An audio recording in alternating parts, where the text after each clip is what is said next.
आज हम शुरू करने जा रहे हैं J.K. रॉलिंग द्वारा लिखी गई हैरी पॉटर और पारस पत्थर किताब का दूसरा अध्याय, गायब होने वाला कांच।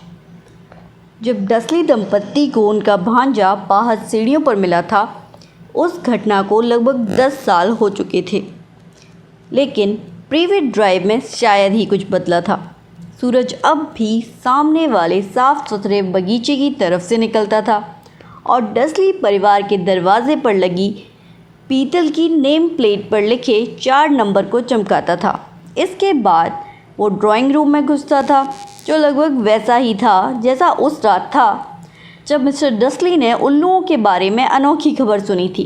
केवल मेटल पीस पर रखे फ़ोटो ही सचमुच बता रहे थे कि कितना वक्त गुजर चुका था।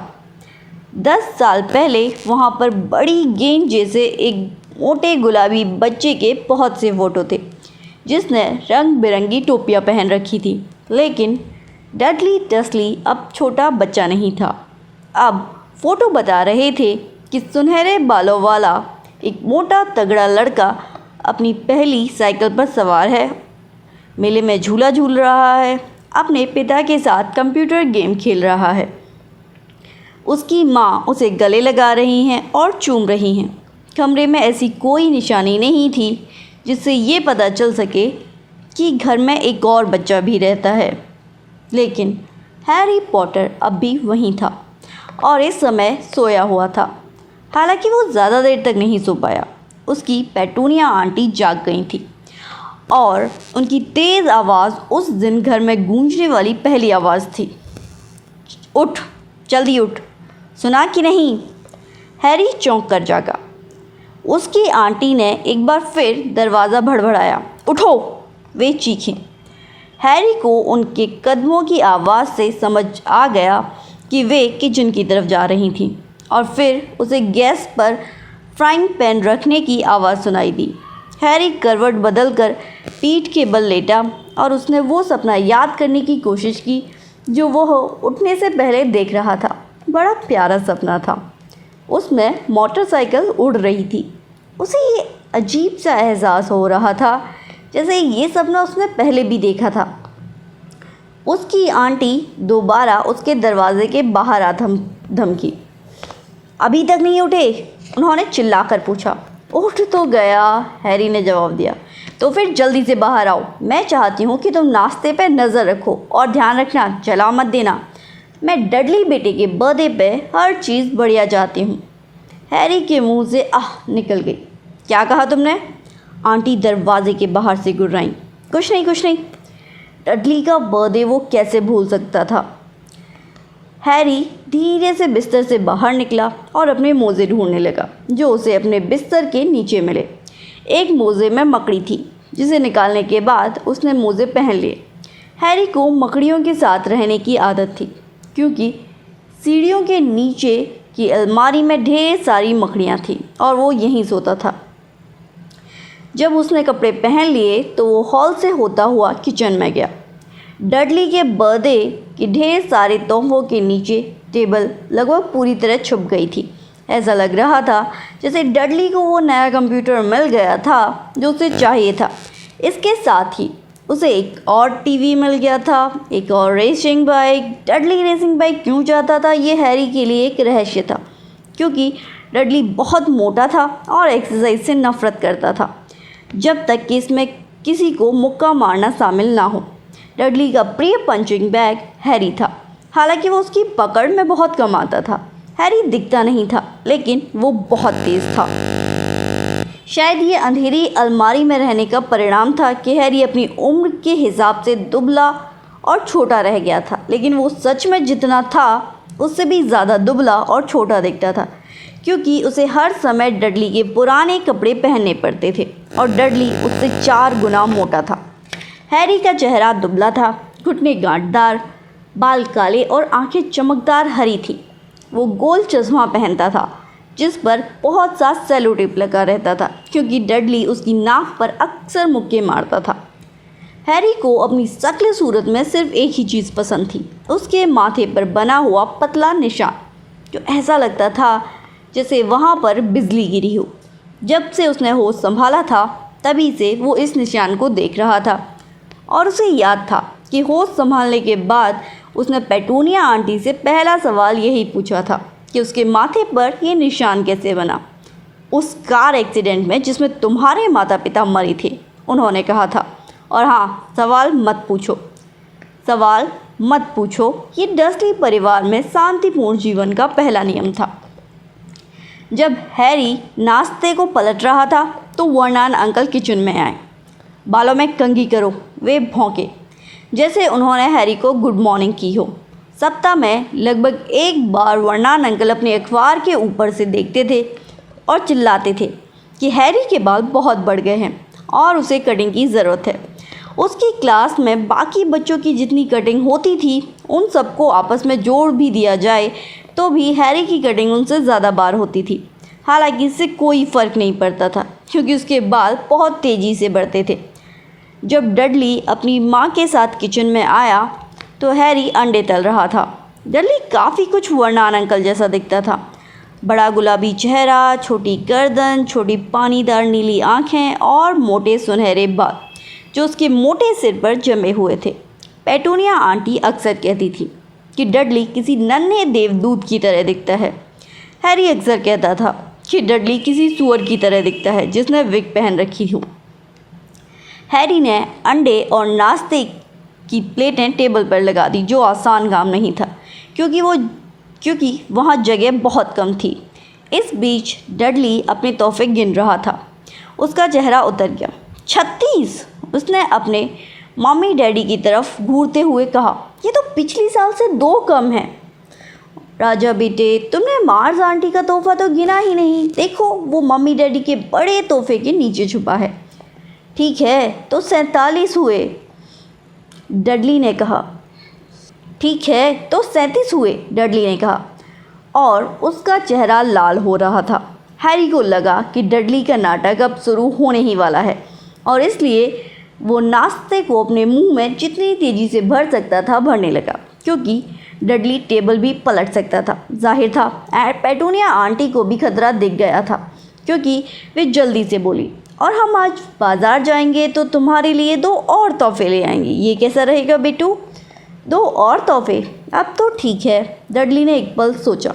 ये बहुत मुश्किल काम था। अंत में वो धीमे से बोला, तो मेरे पास 37 और 2, 37 और 2, 39 मेरे लाडले, पेटूनिया आंटी बोली। ओह! डडली धम से बैठ गया और उसने अपने सबसे पास वाले पैकेट पर झपट्टा मारा। फिर ठीक है। वर्नन अंकल धीरे से हंसे। छोटा बदमाश अपने पैसे की पूरी कीमत वसूल करना चाहता है, बिल्कुल अपने डैडी की तरह। वाह मेरे बेटे, वाह डडली। उन्होंने डडली के बालों पर हाथ फेरा। उसी समय फ़ोन की घंटी बजी और पेटूनिया आंटी फ़ोन सुनने चली गई, जबकि हैरी और वर्नन अंकल इस बीच डडली को तोहफे खोलते हुए देखते रहे, जिनमें racing bike, video camera, remote control वाला हवाई जहाज़, 16 नए कंप्यूटर गेम और वीसीआर शामिल था। जब वो एक सुनहरी कलाई घड़ी की पन्नी खोल रहा था तभी पेटूनिया आंटी फ़ोन सुनकर वापस आईं। उनके चेहरे पर गुस्सा भी थी और चिंता भी। बुरी खबर है वर्नन, वे बोली। मिसेस फिग का पैर टूट गया है, वे इसे अपने पास नहीं रख सकती। उन्होंने हैरी की तरफ सर झटकते हुए कहा। दहशत के मारे डडली का मुंह खुला रह गया, लेकिन हैरी का दिल तो बिल्लियों उछलने लगा। हर साल डडली के जन्मदिन पर अंकल आंटी डडली और उसके किसी दोस्त को दिन भर बाहर घुमाने ले जाते थे, यानी एडवेंचर पार्क, हैमबर्गर बार या फिल्म। हर साल हैरी को मिसेस फिग नाम की पागल बुढ़िया के पास छोड़ दिया जाता था, जो 2 गली दूर रहती थी। हैरी वहाँ जाने से बुरी तरह चिढ़ता था। वहाँ पूरे घर में पत्ता गोभी की बदबू भरी रहती थी और मिसेस फिग उसे ज़बरदस्ती उन बिल्लियों की फ़ोटो दिखाती थी जो उन्होंने कभी पाली थी। अब क्या होगा? पेटूनिया आंटी ने कहा। वे हैरी को खा जाने वाली नज़रों से देख रही थी, जैसे उसी ने इसका प्लान बनाया हो। हैरी जानता था कि उसे इस बात पर दुख होना चाहिए कि मिसेस फिग की टांग टूट गई है, लेकिन ये आसान काम नहीं था, क्योंकि वो ये भी जानता था कि अब उसे कम से कम 1 साल तक टिबल्स, स्नोई, मिस्टर पॉज और टफ्टी को नहीं देखना पड़ेगा। हम मार्स को फ़ोन कर सकते हैं, वर्नन अंकल ने सुझाव दिया। बेवकूफ़ी की बात मत करो वर्नन, वो हैरी से नफ़रत करती हैं। डसली पति पत्नी अक्सर हैरी के बारे में इस तरह बातें करते थे जैसे वो वहाँ हो ही नहीं, या फिर वो कोई बहुत ही कम बुद्धि वाला प्राणी हो जो उनकी बातें नहीं समझ सकता, जैसे कोई घोंगा। और उसका क्या नाम है, तुम्हारी सहेली वॉन मोरज़ाका में छुट्टियां मना रही है, पेटूनिया आंटी ने खींचते हुए बोली। आप मुझे घर पर ही छोड़ दीजिए, हैरी ने बड़ी आशा से कहा। कम से कम आज के दिन तो वो टीवी पर जो चाहेगा देखेगा और शायद डडली के कंप्यूटर पर गेम भी खेल लेगा। पेटूनिया आंटी को देखकर लग रहा था जैसे उन्होंने अभी अभी साबुत नींबू निकल लिया हो और वापस लौटकर देखे कि घर तबाह हो चुका है। वे गुर्राईं। मैं घर को बम से तो नहीं उड़ा दूंगा, हैरी ने कहा, लेकिन किसी ने उसकी बात नहीं सुनी। एक काम करते हैं, इसे चिड़ियाघर ले चलते हैं, पेटूनिया आंटी ने धीमे से कहा, और वहाँ इसे कार में छोड़ देंगे। कार नहीं है, हम इसे अकेला नहीं छोड़ सकते कार में। डडली गला फाड़कर रोने लगा। सच तो ये था कि वो रो नहीं रहा था, उसे सचमुच रोए तो बरसों हो चुके थे, लेकिन वो जानता था कि अगर वो मुंह बनाएगा और ज़ोर ज़ोर से रोने जैसी आवाज़ें निकालेगा तो उसकी माँ उसकी हर इच्छा पूरी कर देंगी। मेरे प्यारे दुलारे, रोना नहीं, मम्मी उसे तुम्हारा बर्थडे बर्बाद करने नहीं देंगी, वे चीखी और उसे बाहों में भर लिया। मैं नहीं चाहता कि वो साथ चले, डडली झूठ मूठ की ज़ोरदार सुबकियों के बीच चीखा। वो हमेशा हर चीज़ गड़बड़ कर देता है, उसने अपनी माँ की बाहों के बीच से झांकते हुए हैरी को चिढ़ाया। तभी दरवाजे की घंटी बजी। हे भगवान, वे लोग आ गए, पेटूनिया आंटी हड़बड़ा कर बोली। और एक पल बाद डडली का सबसे अच्छा दोस्त पियर्स पॉकिस अपनी माँ के साथ अंदर आ गया। पियर्स एक दुबला पतला लड़का था जिसका चेहरा चूहे जैसा था। जब डडली दूसरे बच्चों को मारता था तो आमतौर पर पियर्स ही उनके हाथ पीछे पकड़कर रखता था। डडली ने रोने का नाटक तत्काल बंद किया। आधे घंटे बाद हैरी को अपनी किस्मत पर भरोसा नहीं हो रहा था। वो डसली की कार में पियर्स और डडली के साथ पीछे वाली सीट पर बैठा हुआ था और ज़िंदगी में पहली बार चिड़ियाघर जा रहा था। उसकी आंटी और अंकल को ये समझ नहीं आया कि उसका क्या किया जाए, लेकिन चलने से पहले वर्नन अंकल हैरी को एक तरफ ले गए। मैं तुम्हें चेतावनी दे रहा हूँ। अपने बड़े जामुनी चेहरे को हैरी के बिल्कुल पास लाकर उन्होंने कहा था, कान खोलकर सुन लो लड़के, कोई भी खुराफात, कोई भी, तो मैं तुम्हें उस अलमारी में क्रिसमस तक बंद कर रखूँगा।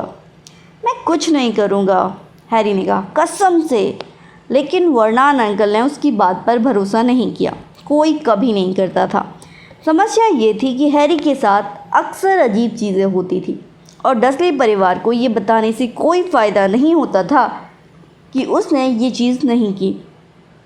एक बार पेटूनिया आंटी ये देखते देखते तंग आ गईं कि हैरी जब कटिंग कराकर लौटता था तो ऐसा लगता था जैसे नाई ने उसके बालों को छुआ ही ना हो। गुस्से में उन्होंने कैंची उठाई और हैरी के बाल इतने छोटे काट दिए कि वो लगभग गंजा हो गया।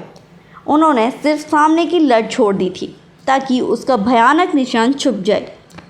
डडली तो हैरी को देखकर हंसते हंसते लोटपोट हो गया।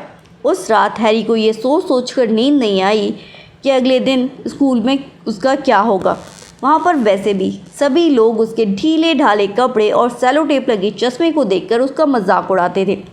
फिलहाल अगली सुबह जब वो उठा तो उसने देखा कि उसके बाल उतने ही बड़े हो गए थे जितने पेटूनिया आंटी के काटने से पहले थे।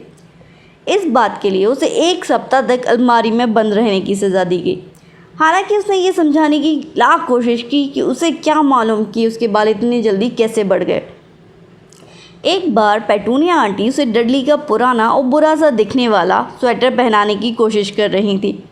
उन्होंने उसके सिर में स्वेटर घुसाने की जितनी कोशिश की वो उतना ही छोटा होता चला गया और अंत में इतना छोटा हो गया कि वो किसी दस्ताने की तरह हाथ में तो घुस सकता था, लेकिन हैरी के सिर में नहीं। पेटूनिया आंटी ने सोचा स्वेटर धुलाई में सिकुड़ गया होगा और हैरी को इससे बड़ी राहत मिली कि उसे सज़ा नहीं मिली। लेकिन एक बार वो बहुत परेशानी में पड़ गया जब वो स्कूल के किचन की छत पर पहुंच गया था। डडली का गैंग हर दिन की तरह उस दिन भी उसका पीछा कर रहा था और बाकी लोगों के साथ साथ खुद भी हैरी ये देखकर हैरान रह गया कि वो चमनी पर बैठा हुआ है।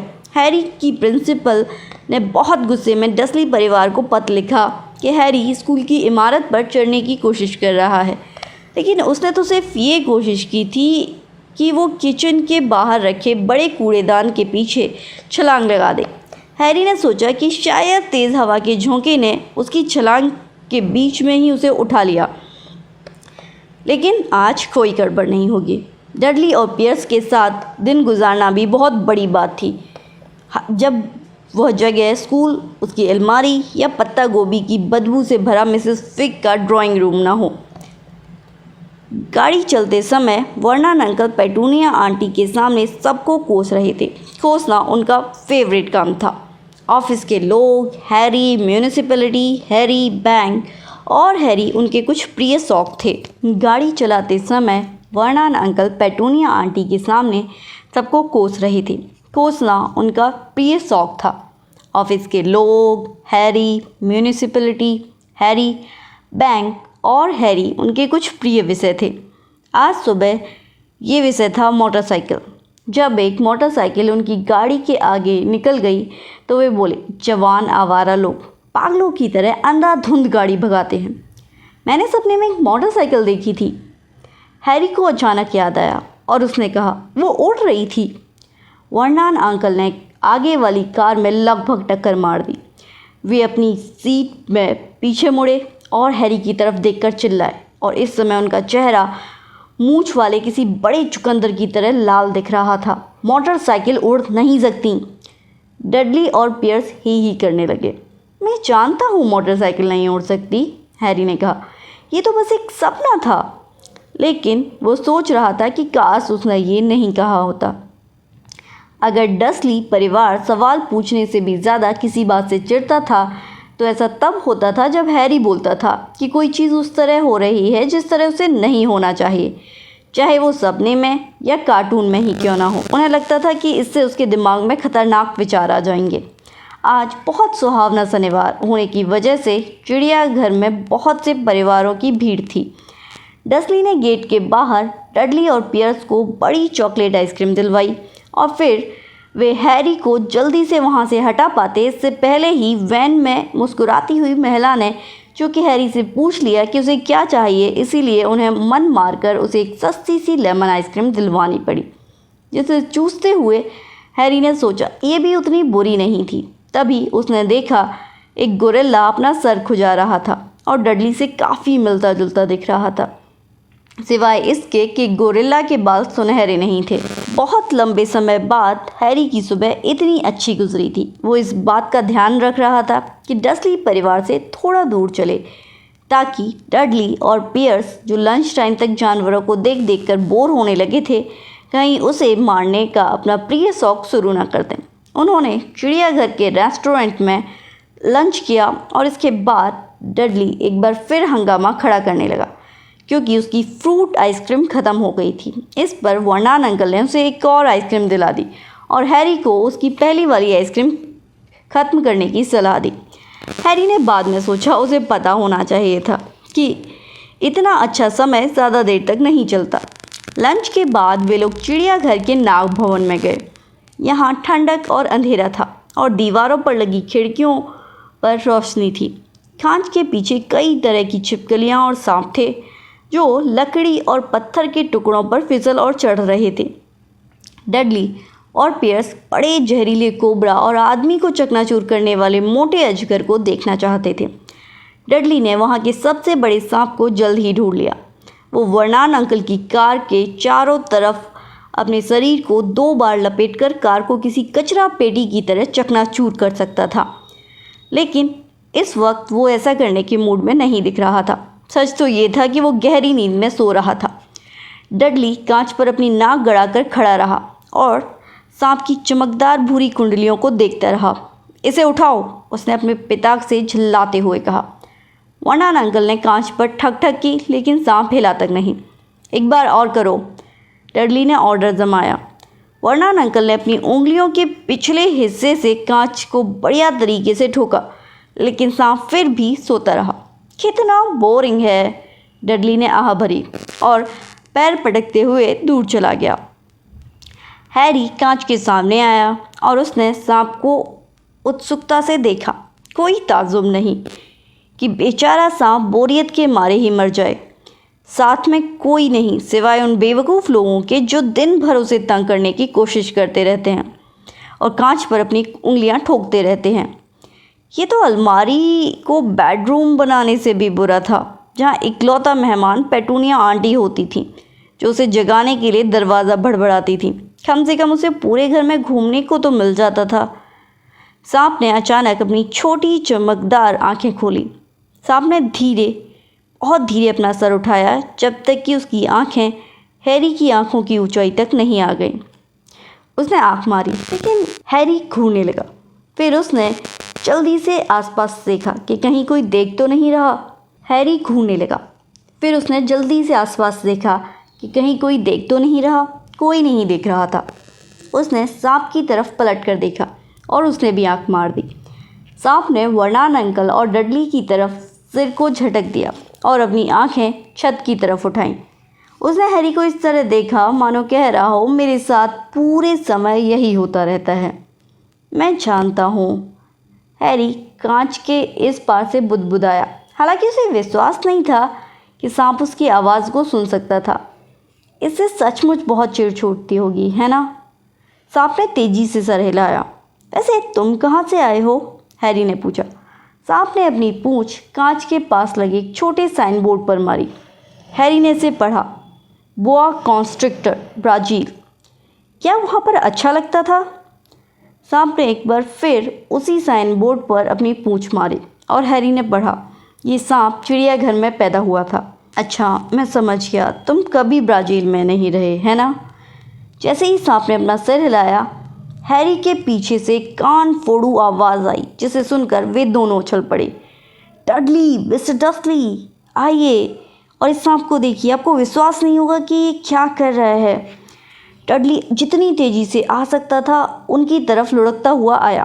तुम अलग हटो, उसने हैरी की पसलियों में घूंसा मारते हुए कहा। अचानक हमले से हैरान हैरी कंक्रीट के फर्श पर धड़ाम से गिर गया। आगे जो हुआ वो इतनी तेज़ी से हुआ कि कोई भी नहीं देख पाया कि ये कैसे हुआ। एक पल पहले तक पियर्स और डडली कांच के करीब उससे टिके खड़े थे और दूसरे ही पल वे दहशत में चीखते हुए पीछे की तरफ उछल पड़े। हैरी बैठ गया और हाँफने लगा। सांप के सामने वाला कांच गायब हो गया था।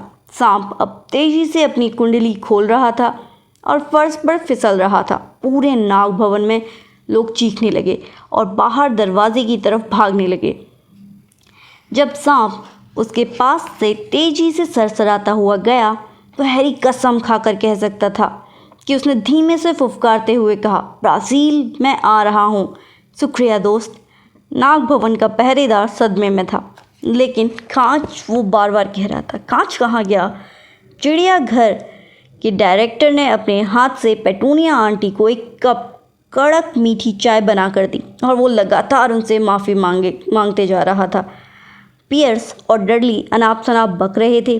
जहाँ तक हैरी ने देखा था, सांप ने कुछ भी नहीं किया था। उसने तो उनके पास से गुजरते समय सिर्फ उनके पैरों के पास अपनी पूंछ मजाक में पटकी थी। लेकिन जब वे वर्नॉन अंकल की कार में वापस लौटे तो डडली उन्हें बता रहा था कि किस तरह सांप ने उसके पैर में लगभग काट ही लिया था और पियर्स कसम खा रहा था कि सांप ने उसे दबोच कर मारने की कोशिश की थी।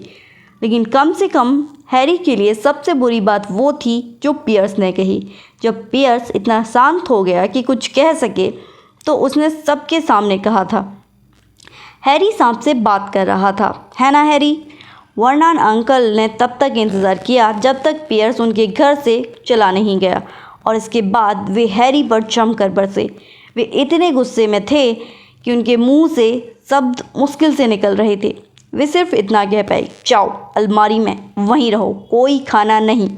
इतना कहने के बाद वे कुर्सी पर गिर पड़े और पेटूनिया आंटी को भागकर उनके लिए ब्रांडी का एक बड़ा पैक लाना पड़ा। हैरी काफ़ी देर तक अपनी अंधेरी अलमारी में पड़ा रहा। वो सोच रहा था काश उसके पास घड़ी होती। वो नहीं जानता था कि कितने बजे थे और इसीलिए वो यकीन से नहीं कह सकता था कि डर्सली परिवार अभी सो गया होगा या नहीं। तब जब तक वो नहीं हैरी काफ़ी देर तक अपनी अंधेरी अलमारी में पड़ा रहा। वो सोच रहा था कि काश उसके पास घड़ी होती। वो नहीं जानता था कि कितने बज गए थे और इसीलिए वो यकीन से नहीं कह सकता था कि डर्सली परिवार अभी सोया होगा या नहीं। जब तक वे लोग नहीं सो जाते तब तक वो किचन में जाकर चोरी से कुछ खाने का खतरा नहीं उठा सकता था। डर्सली परिवार के साथ रहते हुए उसे लगभग 10 साल हो गए थे। जहाँ तक उसे याद था 10 दुख भरे साल। वो तब से यहीं था जब से वो छोटा था और उसके माता पिता कार एक्सीडेंट में मर गए थे। उसे याद नहीं था कि उसके माता पिता की मौत के समय वो भी कार में था। कई बार जब वो अलमारी में लंबे घंटों के दौरान अपनी याददाश्त पर जोर डालता तो उसे एक अजीब सा दृश्य दिखता था। चकाचौंध करने वाली हरी रोशनी और माथे में बहुत तेज़ दर्द। उसने मान लिया था कि यही एक्सीडेंट होगा। हालांकि उसे ये समझ में नहीं आया कि इतनी सारी हरी रोशनी कहाँ से आ रही थी।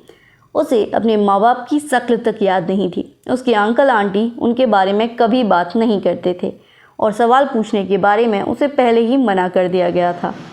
घर में उनकी एक फ़ोटो भी नहीं थी।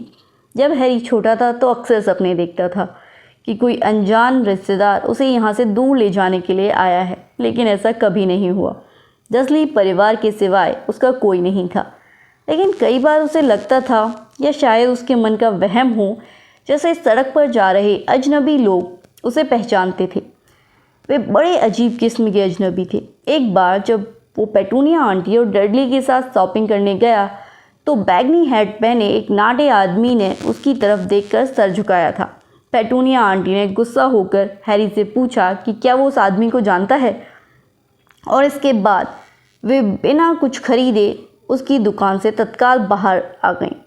सिर से पैर तक हरे कपड़े पहने एक पागल सी दिखने वाली बुढ़िया ने एक बार बस में उसकी तरफ देखकर खुशी खुशी अपना हाथ हिलाया।